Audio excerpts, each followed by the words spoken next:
throughout the nation and around the globe. From his heart to yours, it's Dear James Live, bringing you intuitive insight, answers, and advice to your life questions. Hello, beautiful soul family, and welcome to Weekly Wisdom and Insights, your home for spiritually guided transformation and empowerment.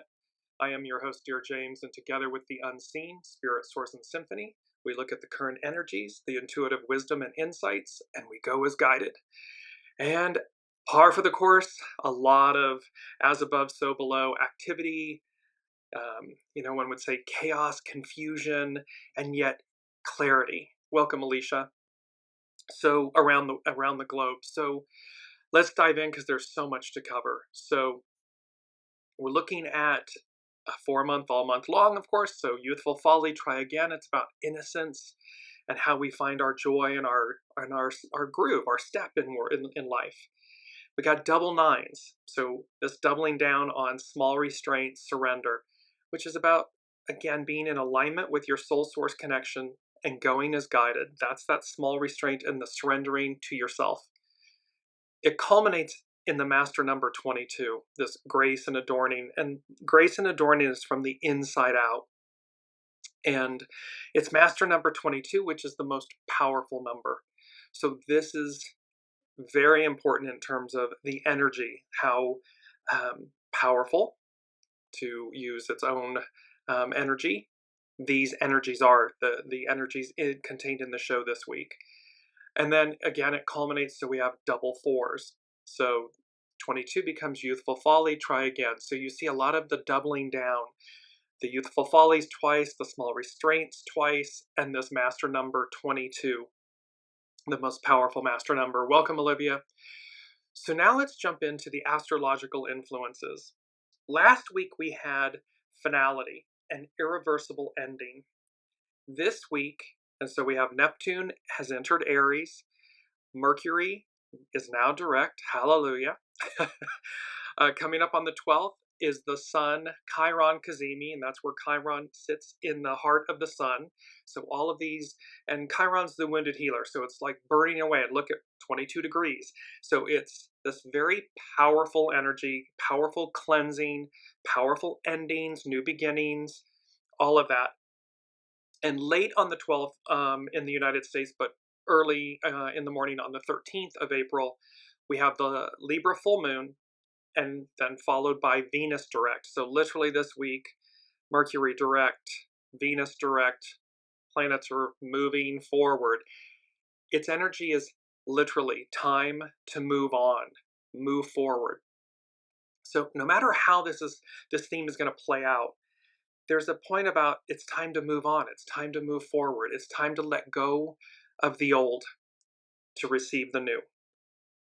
And then I want to go to, because this is here's the astrological chart for the Libra full moon. And instantly when I saw this, in the middle, I had this funny, I got Batman, Bat Medicine, like Batman, da-da-da-da-da-da-da, Batman. So this Batman, Bat Medicine.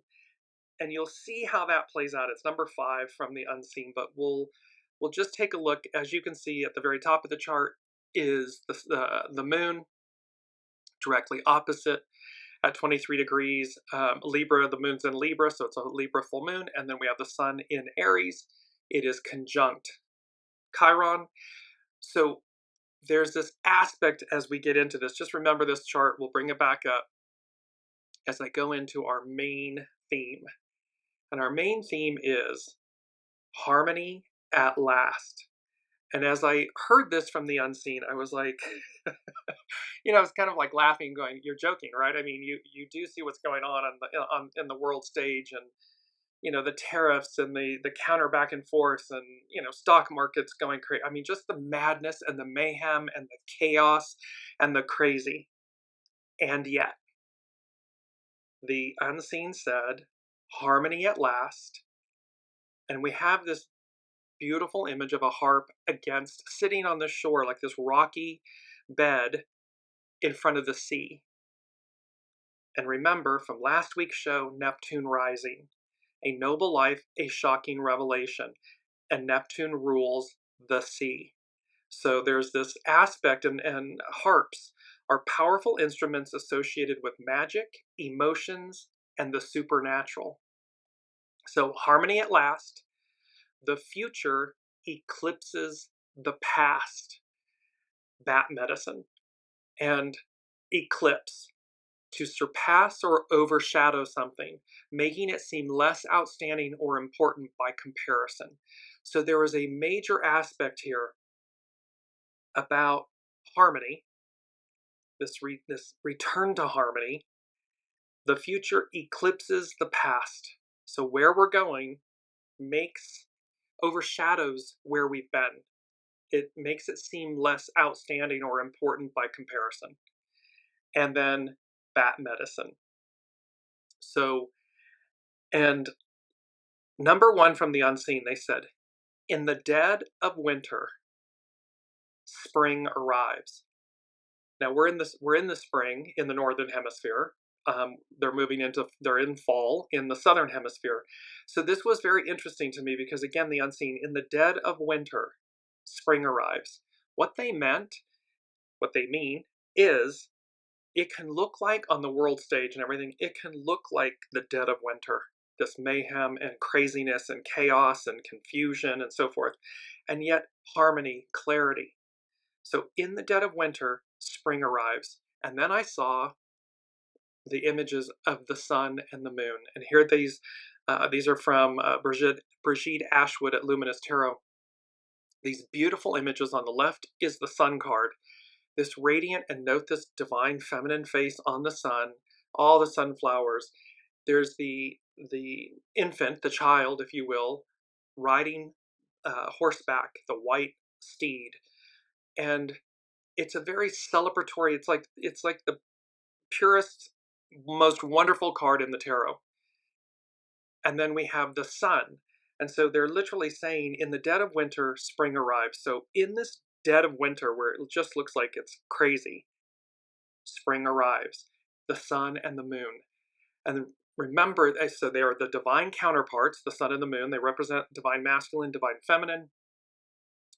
They also have, and this was interesting as I was doing my prayers before the show, the wolf energy on the moon card. The wolf energy came forward. So this, which is the wild aspect of us, baying at the moon and so forth, calling this divine masculine and feminine couple.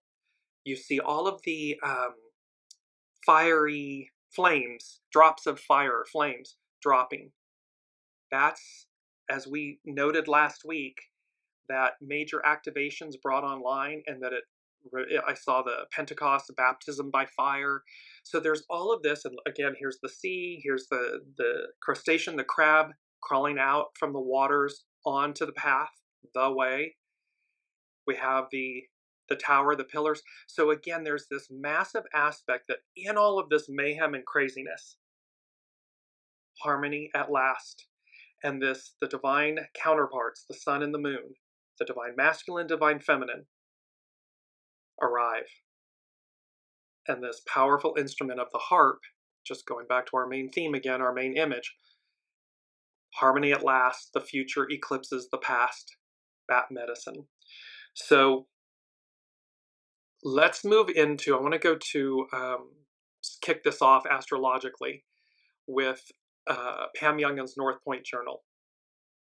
And before we do that, from yogajournal.com, this upcoming full moon on Saturday/Sunday, the full moon in Libra on April 12th, 2025, April 13th in Europe, brings a sense of inner harmony and asks you to realign with the true you. So this inner harmony, harmony at last, inner harmony. Number two from the unseen is a uniting force. So spring arrives, the sun and the moon cards, the divine masculine, the divine feminine. A uniting force. And then they said, quote, recognize it within you. So this harmony, this divine masculine, divine feminine, this unity, a uniting force, recognize it within you. Because this full moon in Libra brings a sense of inner harmony and asks you to realign with the true you. True you is your soul source connection you, your soul you. Okay, North Point Journal from Pam Youngins. She says, full moon revelations. And again, last week, Neptune rising, a noble life, a shocking revelation. Full moon revelations. A full moon, when Luna shines her brightest in our night skies, is usually a time of heightened awareness, as well as intensified emotions. These attributes are especially strong at the time of our next lunation, which peaks this on Saturday the 12th/Sunday the 13th. At that time, the moon will be at 23 degrees, 19 arc minutes Libra, exactly opposite the sun at the same degree of Aries. This full moon carries greater significance for several reasons. Firstly, because it is the climax of the lunar cycle that began with the solar eclipse on March 29th. So we have this culmination, if you will. The intentions and purposes of that mega new moon have been building and will be made evident by the reflected light of the full moon. Now these energies, bear with me because there's a lot here, all tied together. But the impact of next Saturday's lunation is defined even more powerfully by the sun's alignment with Chiron, the wounded healer, Chiron and Eris, and the formation of both a cardinal T-square and a yod. It's known as a finger of God configuration. Let's take these one by one, Pam Youngins. Here's the Chiron-Eris effect. Chiron, the wounded healer, and Eris, the goddess of discord, will be exactly aligned 3 times over the next 12 months. The 2 planetary objects will be within 2 degrees of each other at the time of this week's full moon, with the sun only 19 arc minutes away from Chiron. This means that the energies of the Chiron-Eris alignment are strongly woven into the tapestry of the lunation. Both Chiron and Eris are known for revealing unpleasant truths and stirring deep emotions. It's like a tidal wave. The unseen is just giving me like this tsunami, this tidal wave. So Pam Youngins goes on to say, the last time Chiron and Eris aligned was in 1971-1972. Revelations during their conjunction included the publishing of the Pentagon Papers. So major disclosures, shocking revelations, which disclosed the true extent. So the Pentagon Papers disclosed the true extent of U.S. involvement in the Vietnam War. There was a court-martial of the U.S. soldiers who had participated in the horrifying My Lai massacre. 5 White House operatives were arrested, the beginning of what became the Watergate scandal, and public outcry led to the pesticide DDT being banned for its deadly effects on bald eagles, humans, and the environment. These are major revelations, meaning unknown before, shocking. Boom. All of these events, Pam Youngin goes on to say, all of these events were shocking and very painful at the time. They challenged our belief that our leaders, governments, and idols could never do such things. And yet, these disclosures were the necessary first step before healing, Chiron, and the righting of wrongs, Eris, could begin. Remember, astrology is cyclical, so it's not identical, it's cyclical. However, here we are again, so we can expect major revelations, things to just come to the fore where it will demonstrate, again, our belief or disbelief in what world leaders, what individuals have done, and how horrifying it is. Followed by the T-square. So there's a cardinal T-square is formed at the time of the full moon. The moon in Libra is opposite the sun, Chiron, and Eris, that stellium in Aries, and all 4 planets are square Mars in Cancer. So this is again where we said a few shows back, Mars, Neptune. We've got this sun, Chiron, Eris stellium, this full moon. Now we've got the yod, the finger of God. There is also a yod formed at the time of the lunation with the Libra moon, its quincunx aspect to 3 planets in Pisces, Venus, Saturn, Mercury, and to Uranus and Taurus. This configuration indicates that we are at a fork in the road, a choice point. This has been culminating, building this, they're giving me the, which way do we go, George? Which way did they go, George? That cartoon from a long time ago. Because we're being asked to choose. The unseen have been telling us all this time, all along, even from the very beginning, November of 2021, when we began Weekly Wisdom and Insights. Choose. Which path? And here Pam Youngins is speaking to the fact that we are literally, this configuration, the Yod, the finger of God configuration, indicates that we are at a fork in the road, a choice point. The moon at the apex of the Yod requires that we become aware of ways in which we act out of habit, where we lack objectivity, where we are overly impressionable, and where we may feel vulnerable or even powerless. The lessons of this Yod include becoming aware of unhealthy, habitual emotional responses, clarifying our true needs and where we may need an attitude adjustment, and being willing to take purposeful action when needed. So this is about facing ourselves. They told us again, all of this is going to come at us full frontal, head on. We are not the ostrich. We cannot bury our heads in the sand. And thus we need to reconcile with ourselves. Make space, empty our vessel, make space for the new. So that as we move forward, we're in complete alignment with our soul source connection, our true divinity, our true north, and that guiding light. And you'll see, I just want to bring it in because it's our mantra. I am open to the way. This says I am open to following my soul, to listening to my soul source connection, to going as guided. So here this is, I am open to the way. So now we complete with Pam Youngins' North Point Journal, NEPTUNE-SEDNA. So here's Neptune rising, here's Neptune right on time.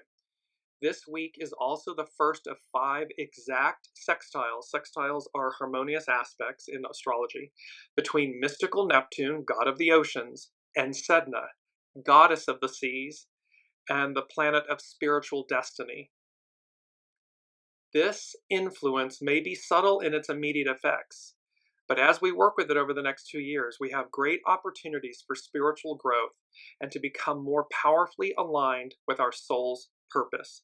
And when they talked about last week Neptune rising, remember, it's the highest ideal. So it's about aligning who we are and what we pursue and how we live our lives with this higher octave, this higher ideal. This sextile also represents a gradual washing away of victim consciousness, helping us transcend the effects of long-term deceptions and mental abuse. This dissolving process opens the door for new levels of empowerment on a soul level and helps us rise above ego-based power struggles. So that's from Pam Youngins at North Point Journal. And it's tying in, oftentimes, what I receive from the unseen is ahead, because universe time and earth time and so forth, they don't, time doesn't exist outside of earth. So when these things happen, but you can see they're all coming together, they're all converging. And this is where these powerful energies coming up this weekend with all of this, the moon and the Yod and the T-square and the Chiron, Sun CAZIMI. And yet the beauty of it all is harmony at last, the future eclipses the past, all of these revelations, this Neptune rising, a noble life, and how the sun and the moon, the divine counterparts, and remember, they're within us.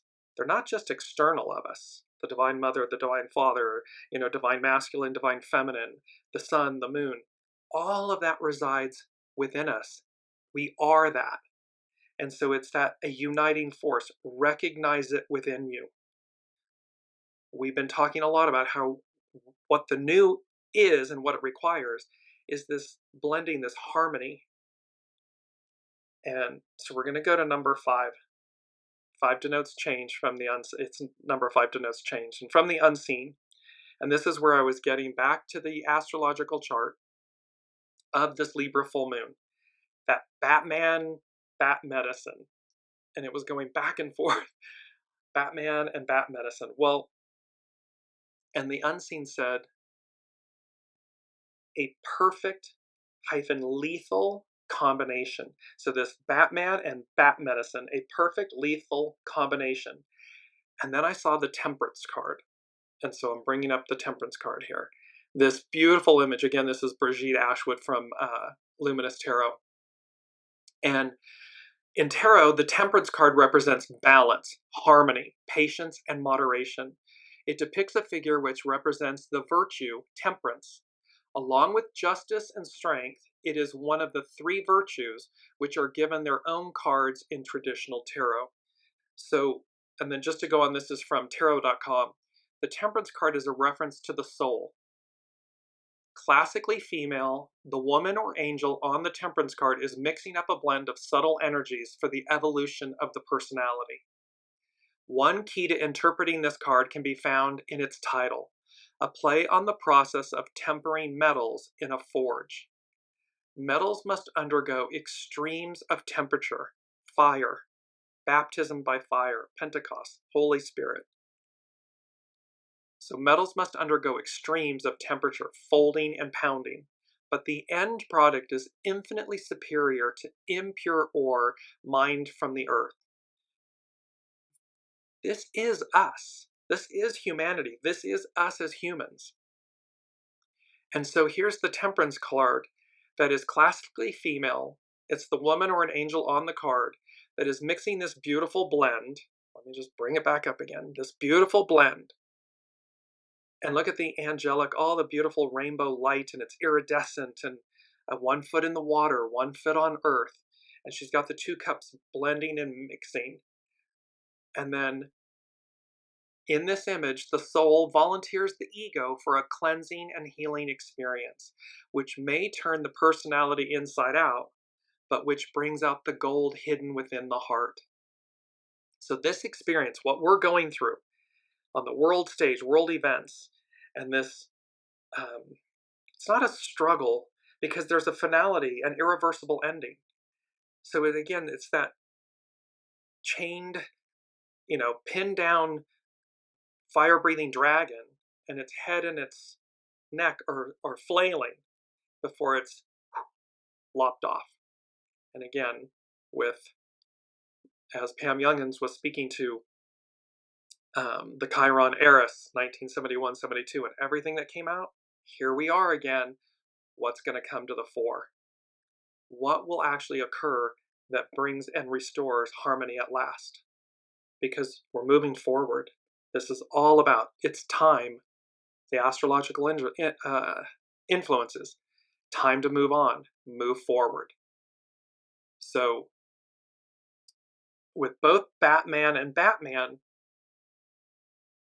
Bruce Wayne, and he witnesses the death of his parents or the murder of his parents, and what he does is he swears vengeance against criminals. So we have this human that does supernatural things, becomes supernatural to rid crime, to face criminals, and to hold people accountable. That's Batman. Bat Medicine. This is from Jess Hagen at Urban Healers of LA. Because bats are often associated with nocturnal dangers and monsters such as vampires, this medicine teaching is about facing your fears and discovering some hard truth about life. This animal, more than any other, holds a particularly frightening psychological effect upon us and is often the star of tales of horror. It is for these reasons bat medicine teaches us to overcome fear through a rigorous rite of passage from childhood into adulthood. The bat spirit animal medicine is an invitation into the dark mysteries of the existence of evil forces and what it takes to navigate terrifying danger. We're going to face the danger, the fear, the horror head on. We have, in the dead of winter, spring arise, we have the sun and the moon. And remember, the moon reveals. And so it's a rigorous rite of passage, but it's also this invitation into the dark mysteries of the existence of evil forces and what it takes to overcome them, to navigate the danger. The concept of a vampire is seen in historical works as early as Mesopotamian culture. That's all the way back to the origin of humanity. Bram Stoker's 1897 novel Dracula created the vivid image of a vampire transforming into a bat and sealed the connection between this animal and a mythic monster in the human psyche. A vampire is a terrifying symbol of a, quote, living dead creature who feeds on the life, energy, the blood of innocent people, luring them in with the promise of grandeur and ultimately draining them of life. Think of this in a modern day term. This creature feeds on the life, energy, the blood of innocent people, but on the life energy of innocent people, luring them in with promise of grandeur, yet ultimately draining them of life. They warn against those who would take your time, money, and energy, and advise a need for caution when dealing with those who would take advantage of you. This is happening, this illusion and delusion, all the lies, all the manipulation, draining individuals, people, of their life, their time, their money, their energy. This is a wake-up call to recognize this. This is bat medicine. When bat appears, it may be time to call the playful child home, as the situation may have shifted from daytime energy to nighttime dangers. But the point is, we're in it. We're in the nighttime dangers. And this is about that in the dead of winter, spring arrives. A uniting force, recognize it within you. This Pentecost, baptism by fire, illumination by the Holy Spirit, this awakening, this swearing vengeance against criminals, like the temperance card, the sun and the moon. So Jess Hagen, she goes on, vampires are a complex symbol of the fear of mortality and a desire to live forever at a certain, quote, perfect age. Not being willing to age is a fear of the natural transformation journey of life from young to old.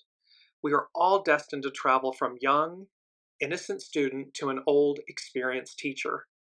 Fighting this journey and striving to stay innocent well past the grace period of childhood has monstrous effects.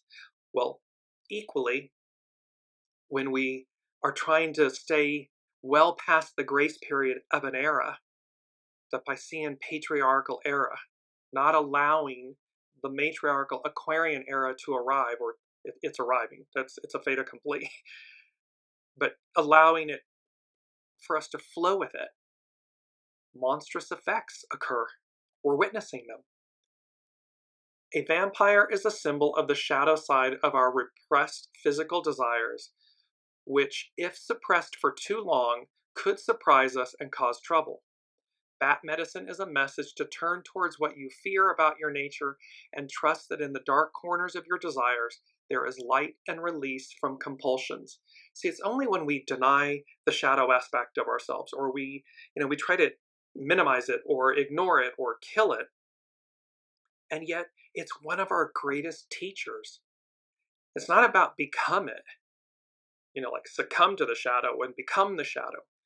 It's to harness the energy of the shadow self, for great transformation, for quantum leaps forward. So we see it, recognize it, face it head on, and harness that energy to leap forward.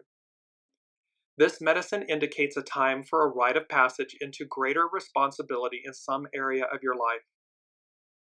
Do not fight the aging process, either of your body, a relationship, or a situation, a time, an era. Do not fight the aging process of the era, of the time. Let things come to their natural end so that the new can begin again. It is time to grow older and wiser, no matter how old you may be. If you love being a student, don't worry, you will naturally be brought back around to the excitement and thrill of being a beginner again. No one ever permanently arrives at elderhood. You can be 100 and still feel childlike and innocent and wonderful and have great energy and enthusiasm. It's a state of mind, a state of being. Even teachers are learning. They are just a bit farther down the path than those who come to them for guidance. And every teacher also has a teacher guiding them towards the universal truths about life. And this is that wonderful thing about we're always, teacher, student, student, teacher. We're always in reciprocity. If we believe that we know all and therefore if we stop that flow, then we're locked in um, entropy and ignorance and so forth. It's a shadow aspect. It's decay. Because we're always, and it doesn't matter the level, doesn't matter the station in life, when we are open to learning, to receiving, because it's, namaste, I bow to the divine in you. So what one considers the lowliest in station in life can be your greatest teacher. And the opposite could be true. You could be the richest man in the world. Doesn't mean that you're exercising wisdom and grace and empathy and compassion and teaching. You can teach other ways, but they both exist. Jess Hagen continues, it is time to face the situation with all you've got. You do not need any more instruction or preparation at this time. You need to summon all you know and bravely step up to do your best. This is what the time calls for. We're at a choice point, and it's about stepping up to do your best. You will learn a lot and discover how much you do not know, but you will survive and be wiser for the experience. That medicine invites you to die to who you thought you were and become who you never thought you'd be. See, this is about making space. This is surrendering the ego, mind, personality, the human. Because again, that will always keep us boxed in and labels and identities and masks and all these stories and truths we tell ourselves. Suspend all that. That medicine invites you to die to who you thought you were and become who you never thought you'd be. Because the soul is limitless. The soul has the soul source connection. Oh my gosh, it's limitless, expansive, abundant. It wants for us. And what it wants for us is purity, true north. Jess Hagen continues, it is a time of identity crisis and a shaping of a whole new self. Once you face this transformation and become who you are destined to become, you will stand in all your heart-earned wisdom. People will recognize you as a person with presence who has navigated the mysteries of life. And we've talked about this a lot. This isn't about, you don't have to shout it from the rooftops. You don't have to defend it. It just speaks for itself. It's the truth. It speaks for itself. It just radiates out and people feel it. Whether you say a word or not, they feel it. It's energetic. She says, Jess Hagen, ready or not. And we had that from the show, I believe it's on, the March 26th show. Ready or not, a partial solar eclipse, dog medicine. And this is what Pam Youngins was talking about, how this full moon is talking about that solar eclipse, that partial solar eclipse, and it was dog medicine. So Jess Hagen is saying with bat medicine, ready or not, it's time to grow. Work with what you've got. Courage is fear walking. It is time to know you know what you know. We often say, the unseen always says, you know what you know until you know. And that's a beautiful way to stay open and fluid. You know what you know until you know. And what that means is until new things constantly. Life is ever changing, evolving, transcending, ascending. So you know what you know until you know. That medicine is, it is time to know you know what you know. Only you can take responsibility for the process of improving your life conditions. You do not need any more parental support at this time, or influence, or external influence, and so forth. You've got it. Listen to your soul source connection. You need to empower your own capacities to face what you need to face on your own. This is the invitation of bat medicine. In the native traditions of Turtle Island, the bat spirit animal totem is the shaman maker medicine. It holds the ability to overcome fears of the overt, in-your-face scary things in life, and to push past the gargoyles at the gates of clarity. So we're pushing past the fears. It was our mantra last week, I succeed in overcoming. So this is the ability to overcome fears, overt, in-your-face scary things, because we're at the gates of clarity, harmony. A shaman is someone who has let go of all notions of who they think they are and gained the ability to become whatever is needed, journeying to different times, places, and dimensions to negotiate powers and learn to wield them properly.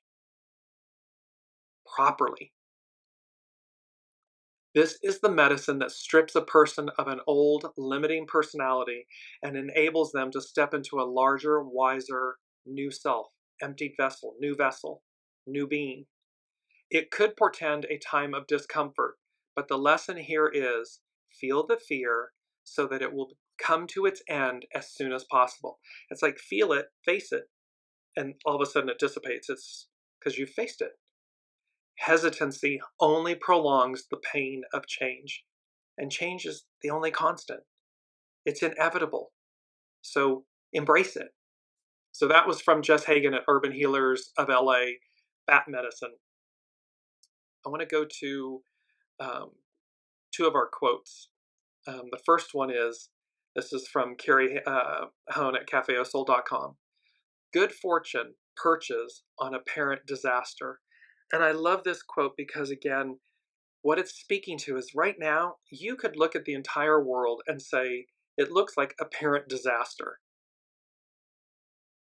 Good fortune perches on apparent disaster. Because again, what is it doing? What is this moment in time doing? It's bringing it up. This is that Pluto-Mars opposition, Neptune rising. This energy, this time, all the major planets moving into new signs within an 18-month period, end of 24 into early 26. Massive change. This CHIRON-ERIS time, not since 71, 72. You see the as above, so below, the astrological energies above, and they manifest in the physical below.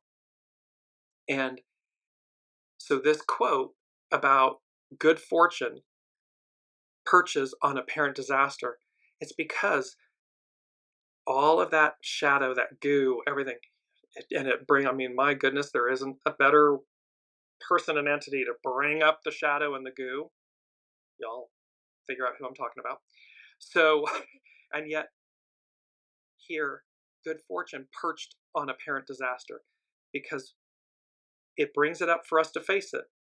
And when we transcend it, well, there's the new, there's the great fortune that's before us, the world before us and the world that came before us. So we have this opportunity. And our second quote is from The Unseen. And it's more of a statement than a quote, but I love this because it's simply the statement, you are here, with an exclamation point. Well, what the unseen is saying to us is, you're never lost, you're always somewhere. Ask where you are. Because it's always that sense of, you are here. The minute you look, if you're at any big complex or mall or whatever, and they have the big marquee, you look and it says, boom, you are here. Well, you instantly feel centered, secure, grounded. You come to a place of, and then you get your bearings. Well, that's what this is offering us. In every moment, with all this chaos and mayhem, this transition, the ending, the finality, the beginning, just simply ask yourself, where am I? And you'll hear your soul, the unseen, speak to you. You are here, and they'll tell you where you are. And they'll tell you what you need to do next in order to move yourself forward. Now, one that was very funny, it's number 4 from The Unseen. And it's an old rhyme, nursery rhyme. But I heard knick, knack, paddywhack. And I was like, okay, knick, knack, paddywhack. And then I heard Pirates of the Caribbean. And I'm like, okay. So, things to know about knick, knack, paddywhack. The nursery rhyme knick, knack, paddywhack likely originated from the Irish potato famine of the 1840s, with the lyrics reflecting the resentment towards English landowners and the Irish people's plight. So again, things are cyclical. They're not identical, but they're cyclical. Paddywhack. Paddy is a derogatory term for an Irish person, and whack means to hit forcefully, suggesting a violent or forceful action. Knick-knack originally meant a trinket or trivial object, but could also refer to the practice of tapping out a rhythm using spoons. Historically, during the Irish potato famine, the English landowners who owned much of the best land often evicted their Irish tenants and did little to help them during the famine. We can see this playing out, certainly in the United States. Replace English landowners with those leading the U.S. Government, who were in charge, owned much of whatever, often evicting or treating the Irish tenants, offering little help and assistance and actually harming them. The rhyme likely emerged from this period of hardship and resentment, with the lyrics reflecting the Irish people's anger and frustration towards the English. The rhyme was first published in 1906, but it likely has roots in earlier, possibly pre-famine times. So again, there's this call. So it's number 4. It's foundational from the unseen. So knick-knack, paddywhack. And again, what happened?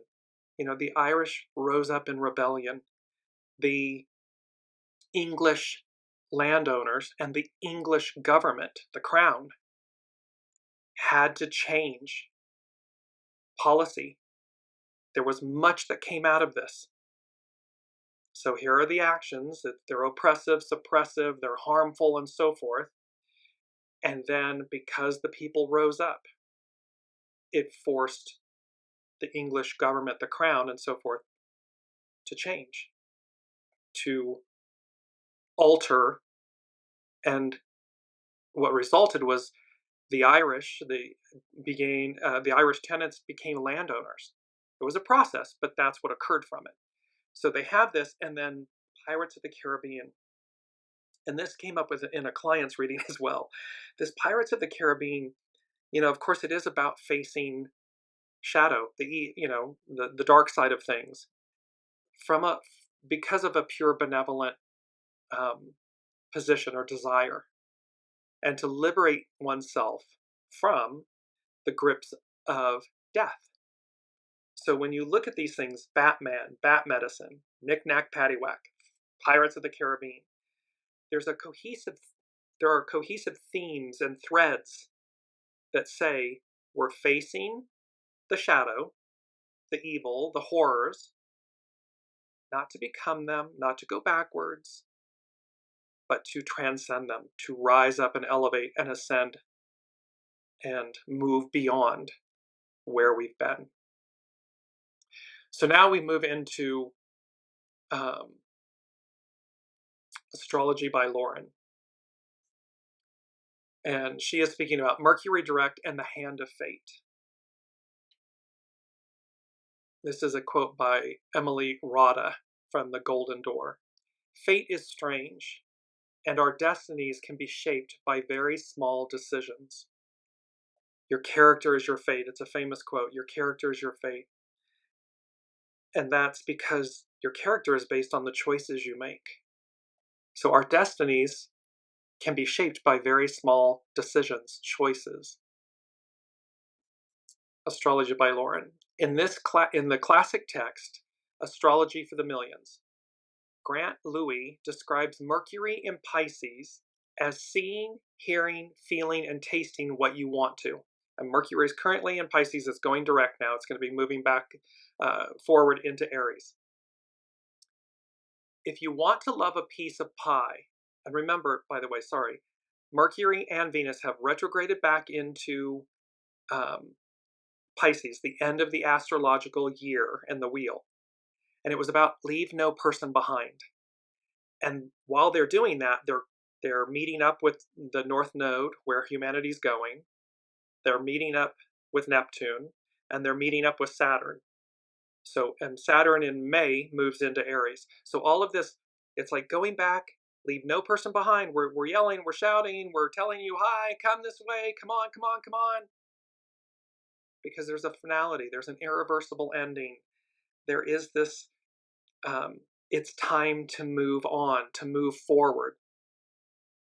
So I just wanted to add that in. So if you want to love a piece of pie because someone you love made it for you, it will be the best pie ever. This is Mercury in Pisces. But if you want to dislike a drawing that someone you dislike drew, you will think it hideous. There is something somewhat unreliable about Mercury being in Pisces. Are we truly seeing things as they are? Or are we being deluded by our biases? And as Mercury finally makes its direct station on Monday, that was on the 7th of April, it will be conjunct both Saturn, the great teacher, and the North Node, shocking us all back into our senses, as well as reality, but with a bit of a caveat, such as, which reality are we actually seeing? Because again, your character is your fate. Which one are you aligned with? Which one are you pursuing? Which wolf are you feeding? The arc of destiny moves forward. So if you're feeding the wolf of the past, you're feeding the wrong wolf. Mercury combined with Saturn as it stations direct can have all sorts of consequences, effects, and ramifications. Often what seems like a really good idea while Mercury is in its retrograde phase will have its faults revealed later on. Always tell you, oof, wait until Mercury goes retrograde in terms of electronics, contracts, communications, big life decisions. Because to this point, what seemed like a good idea or what you thought you were getting inevitably changes. Things that you thought you knew, other things come out of the shadows that you were unaware of. So these are the rules, rules, I guess that's the right word, but these are the traits of Mercury retrograde. So Astrology by Lauren. All the more so within the orb of no nonsense Saturn. So what you think you're getting while Mercury is in retrograde, it's all the more no nonsense when it's because it's with Saturn. At the very least, what we can hope for with this station is that we are able to see the results and ramifications of our decisions so clearly that we know precisely what we must do. So in other words, when we face things, what have we done? Have we been in alignment? Are we listening? Or have we gone rogue? Are we off the reservation? We're going to see it clearly, and we're going to know what we must do. Mercury-Saturn gives us permission to just say no more, to cut back, and to refuse. We're seeing that on the world stage, across the globe. The people rising up saying no more. They refuse to be complicit, to go this direction. It also brings the stalwart determination to follow through with promises, make that commitment, and sign on the dotted line, because it's now moving forward. But within the bounds of the North Node in Pisces, there is so much more involved here. The ramifications can be magnified, the ripples cascading endlessly, the inevitable conclusions reshaping our destinies in almost unfathomable ways, because there's so much mega energy here. So again, Eris Chiron, just that alone. And look what it brought about in 1971-72. Wait till you see what happens next. And they asked us last week, are you ready for what's coming? ... Next, shockwaves. So here we are. As Mercury makes its direct station at 26 degrees Pisces, it does so within a few degrees of the lunar eclipse that occurred on March 14th. Just one day before the retrograde station of Mercury. Lunar eclipses serve as culminations, showing us the results of decisions made in the past, and shows us what we were refusing to see. Saturn, think about that. Decisions made in the past, and what we weren't willing to see. Well, we're seeing a lot of what we weren't willing to see. It's playing out before us, and in staggering, horrific ways. However, it's for us. It always happens for us. Saturn was directly opposite that eclipse. As it is now, as it is now also involved with Mercury's station, and Saturn's sharp sword of discrimination takes no prisoners when it is challenged through Mercury. So there's a take no prisoners, this is happening, it's real, it's live, it's not Memorex. However, again, it's all moving forward. It's number 3 from the unseen. They said, peace be with you. We've had this a lot. This beautiful statement uttered to the apostles by Master Jesus after the crucifixion and resurrection. The apostles were hiding in a room with a locked door. He entered. The point of it is, it's that the unseen God, Allah, Buddha, Source, Master Jesus, the all that is ever present with us. So this peace be with you. It's number 3. It's representing like the Trinity, the rotary engine, the Ahura Mazda, the rotary engine. And they said, the sun, SON-SUN, the sun rises again. So again, we're at this place, the sun and the moon, the temperance, the unity, a uniting force. Recognize it within you. Baptism by fire. In the dead of winter, spring arrives. This rising up. It's all here because it's being channeled with this going back. Leave no man, woman, person behind as we move forward, as we go forward. Lauren, by Astrology by Lauren. Mercury, Saturn can feel foreboding. We feel censored, criticized, limited, and fearful of getting in trouble by saying the wrong thing, or because of what we hear and see and learn. But the conjunction to Saturn will not perfect. Mercury will go direct before it reaches the degree that Saturn is in, leaving Saturn behind until it moves forward in May. It's moving forward. So maybe the ultimate disaster we fear will not occur, or may even possibly, hopefully, the causes of the disaster will be withdrawn. Think of everything we've been talking about and go back and listen to the entire show and these energies. Because when these things happen, when the head of the pinned down dragon gets lopped off, perhaps the ultimate disaster we fear will not occur, or may even possibly, hopefully, the causes of the disaster will be withdrawn.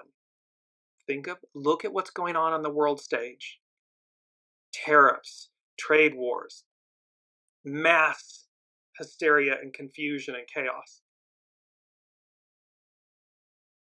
It is in the ambit of retrograde Venus, forlornly navigating the impending Hi, Mercury. It is in the ambit of retrograde Venus, forlornly navigating the impending catastrophe of an economy in upheaval and alliances that are breaking. That certainly does not help, even if there are those who think it will, and is also conjunct the North Node in the mode of, I told you so. So we're facing what we didn't want to see. We're dealing with it. Here we are. However, stationing Mercury is also sextile, it's a harmonious aspect, Uranus and trine Mars. That's another harmonious aspect. So in other words, there is a way to fix this when you are willing to see things from another perspective, Uranus, and put in the effort, Mars. A perspective that might even allow you to see the truth. Not just the relative truth, but the actual truth. In some way, with all those Pisces placements, trine Mars and sextile Uranus, we are being shown the truth in no uncertain terms. And all we really need to do is look with our eyes and hear with our ears. The truth is out there for all to see. It's just a matter of being objective enough and willing enough to see it. So again, when we look at all this heavy-hitting astrological occurrences, energies that are occurring, transits, movements, watch these next days and weeks. They are going to be epic. Epic.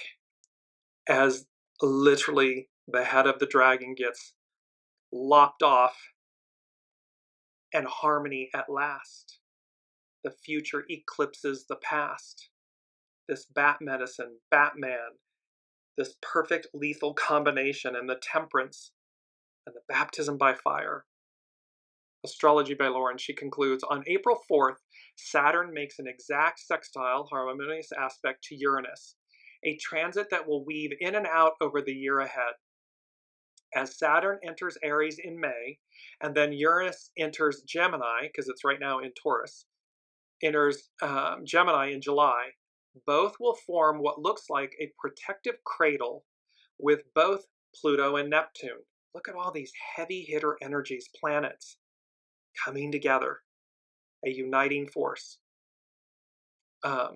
Sextiles contain potential for good outcomes, but they are the sorts of good outcomes that require a bit of effort. They don't happen automatically.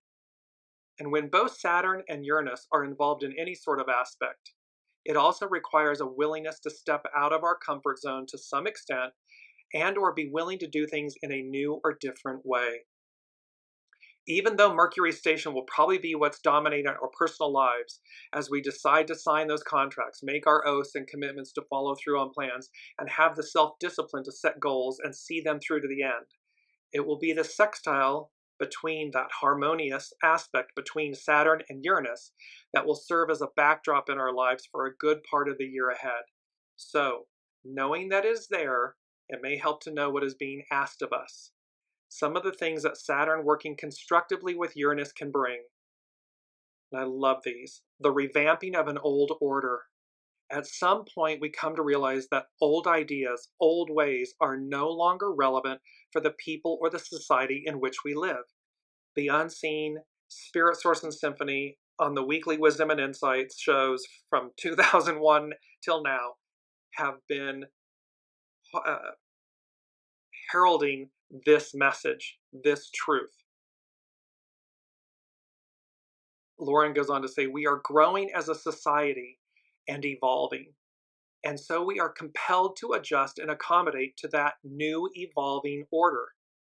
This aspect supports the ability to adapt and adjust to the demands of the time. By contrast, the resistance, and this is reminding me of Les Mis from last week's Les Miserables, One More Day, One Day More, a spiritual revolution. By contrast, the resistance to and or restraint of a new order, which may feel too chaotic or too catastrophic in its sweeping changes. So in essence, that whole thing of like, you're trying to prevent the future from arriving, so you're clinging to the past. This can also bring realizing that you don't necessarily have to keep doing things the same way as you have in the past.